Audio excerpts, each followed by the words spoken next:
हर सुनहरे शाम के ढलते ही एक काली अंधेरी रात का सन्नाटा छा जाता है।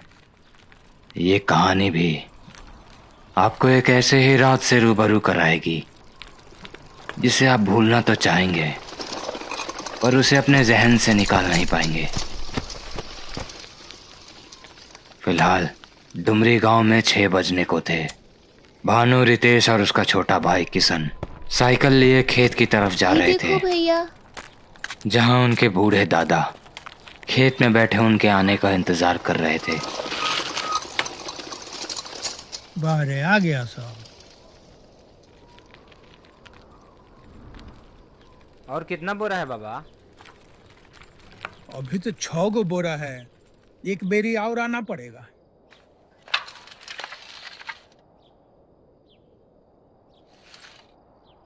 ये बाबा, पर अंधेरा होने वाला है। काहे टेंशन ले रहे हो रितेश? हम हैं ना। और अभी शाम हुआ है, रात थोड़ी हुआ है। पर भानु भैया वो बतियाओ मौत। चलो जल्दी जल्दी बोरा रखवाओ, तो पक्का रात हो जाएगा। एक किसान उठो।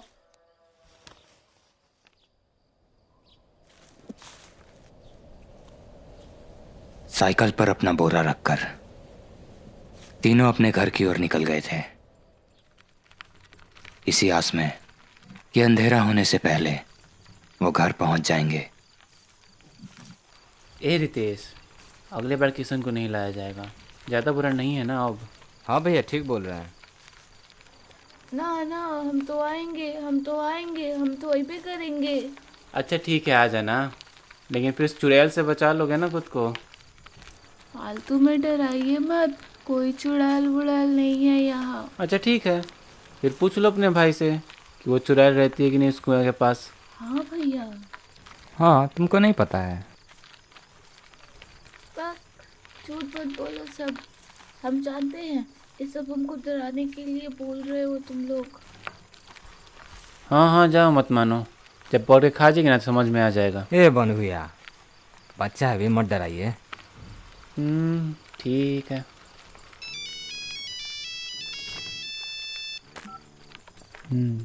हेलो। अच्छा।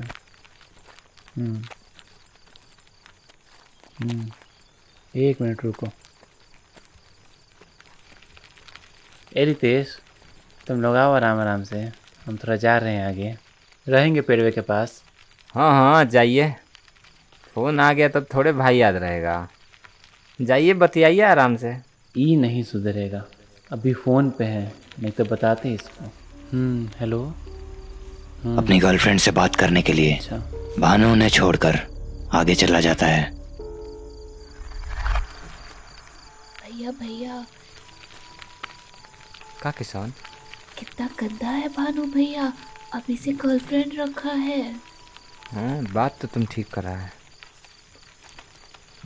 पर क्या कर सकते हैं? किसी को बताना मत, बहुत मारेगा। हाँ, हम नहीं बताएंगे किसी को।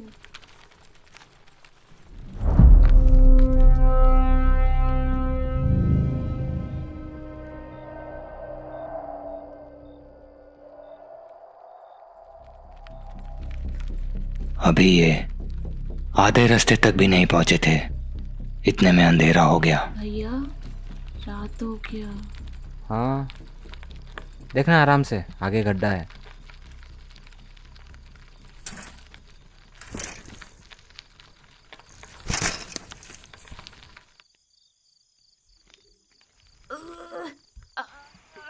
बहुत भारी है। जोर लगाओ किसान। बहुत भारी है।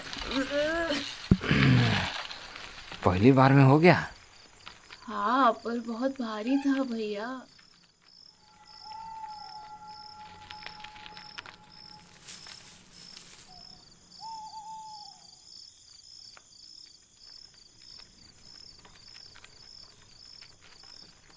ये किसान, वो देखो तो, साइकिल दिख रहा है क्या तुमको?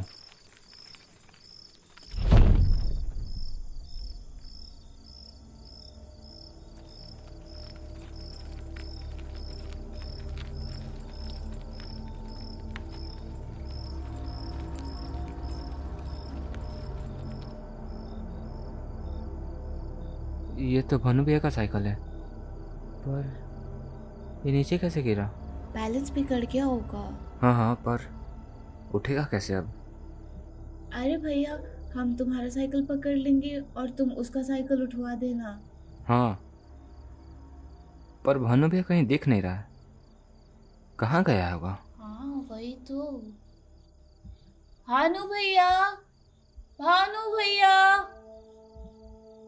भानु भैया।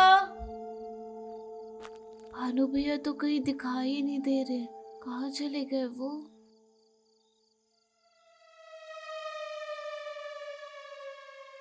वो कौन है? अरे भानु भैया, ए किसान, थोड़ा साइकिल पकड़ो तो।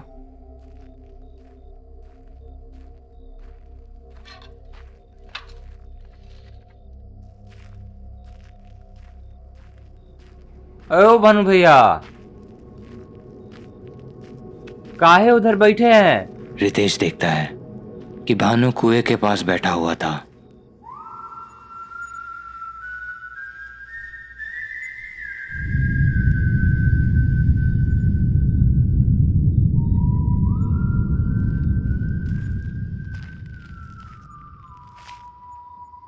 अरे चलिए बोरा उठवा देते हैं, आइए। अरे भानु भैया। रितेश वहां नजदीक जाकर देखता है तो भानु बड़ा ही अजीब बर्ताव कर रहा था। ए भानु भैया, काहे मजाक कर रहे हैं?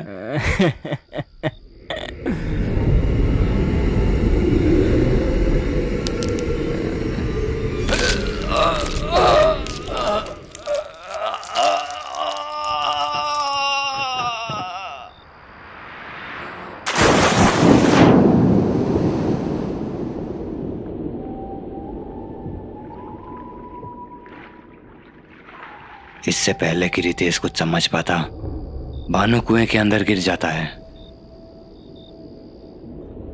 भानु होश में तो आ जाता है, मगर फिर भी वो हिल नहीं पाता, क्योंकि उसके रीढ़ की सारी हड्डियां टूट चुकी थी।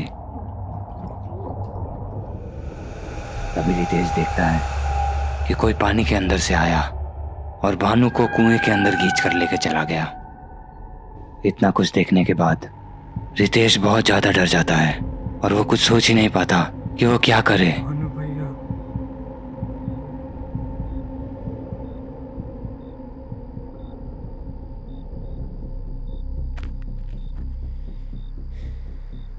ऐसे तो भैया मर जाएगा, अब मैं क्या करूं, कैसे बचाऊं भैया? किशन, किशन। रितेश पीछे मुड़कर देखता है किशन कहाँ गया? तो अचानक से उसका भाई किशन भी गायब हो गया था।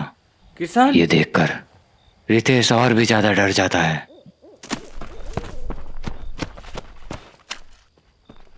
रितेश दौड़ते हुए वहां जाता है। वो देखता है कि साइकिल और गेहूं का बोरा दोनों ही जमीन पर पड़े हुए थे, मगर वहां किशन का कोई नामो निशान नहीं था। किशन, किशन, किशन कहाँ चल गए तुम?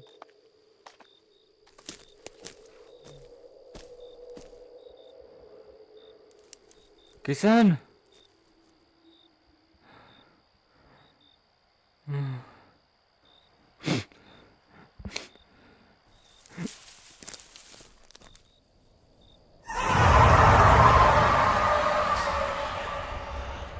किशन के ना मिलने की वजह से रितेश बहुत ज्यादा घबरा गया था और यही सोच रहा था कि कहीं भानु की तरह वो भी मर तो नहीं गया। यही सोचते हुए वो बोरे के पास बैठा रो रहा था। तभी अचानक से वो पेड़ की तरफ से भागता हुआ आया और सीधे कुएं की तरफ ही जा रहा था। ये देखकर रितेश उसके पीछे गया ताकि वो उसे रोक पाए, मगर वो बहुत पीछे रह गया और किशन कुएं पर चढ़ चुका था।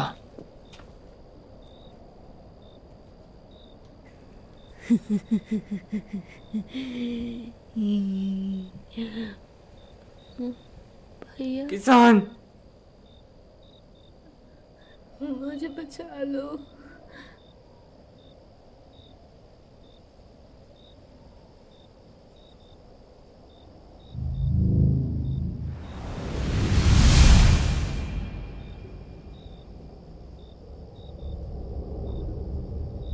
मेरा हाथ पकड़ो किसान।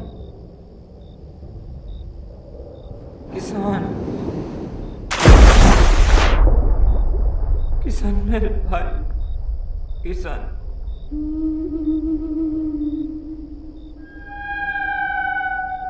रितेश की आंखों के सामने उसके दोनों भाई मारे गए और वो कुछ ना कर सका। पर इन सब के पीछे आखिर क्या वजह थी और कौन है वो? युगों पहले जब जनजीवन धरती पर अच्छी तरह से फल फूल रहा था, देवताएं भी मनुष्यों से प्रसन्न थे।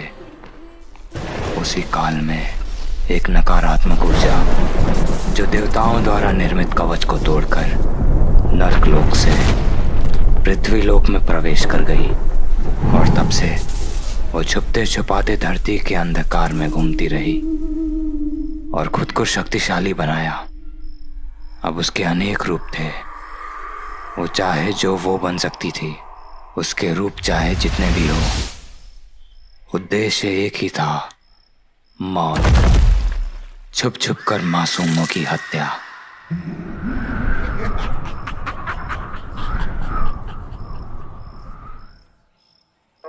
शिकार पर निकले हुए शिकारी की नजर अपने शिकार से नहीं हटती। बेचारा भानु फोन पर बात करते हुए अपने घर की तरफ जा रहा था। इतने में उसकी नजर उस औरत पर पड़ी। उसे लगा कि कोई साधारण औरत है, मगर उसे क्या पता था, उसके सामने जो खड़ी थी वही उसकी मौत थी। ये चाची थोड़ा साइड हटिए ना।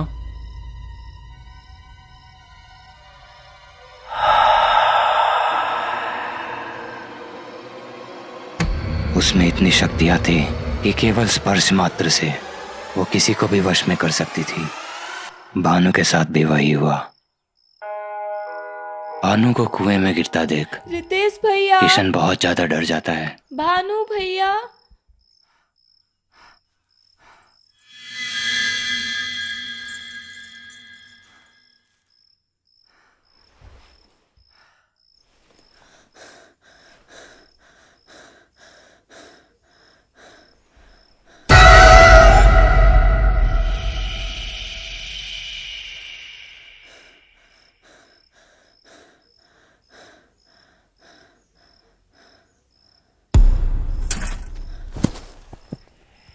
बिल्कुल उसी तरह से किशन भी उसके वश में आ जाता है।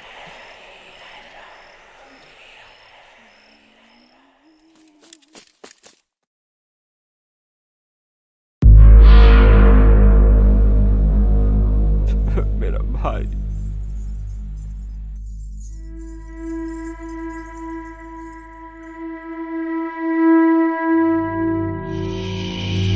रितेश वहीं कुएं के पास बैठकर रो रहा था। इतने में पीछे से वो आ जाती है। वो उसके बालों को पकड़ के कुएं की दीवार में इतनी बार लड़ाती है कि रितेश अधमरा हो जाता है। अपना शिकार करके वो वापस जाने लगती है, मगर ये सिलसिला रुका नहीं और कई मासूमों की जान जानी थी। सुबह होने तक रितेश की सांसें चलती रही और उसके घर वाले तुरंत उसे अस्पताल ले गए, जिससे उसकी जान बच गई। Thank you so much guys for watching. आपने यहाँ तक देखा ही है तो प्लीज़ कमेंट में बताना कि आप कौन से स्टेट से हो और आपको हमारी ये शॉर्ट फिल्म कैसी लगी।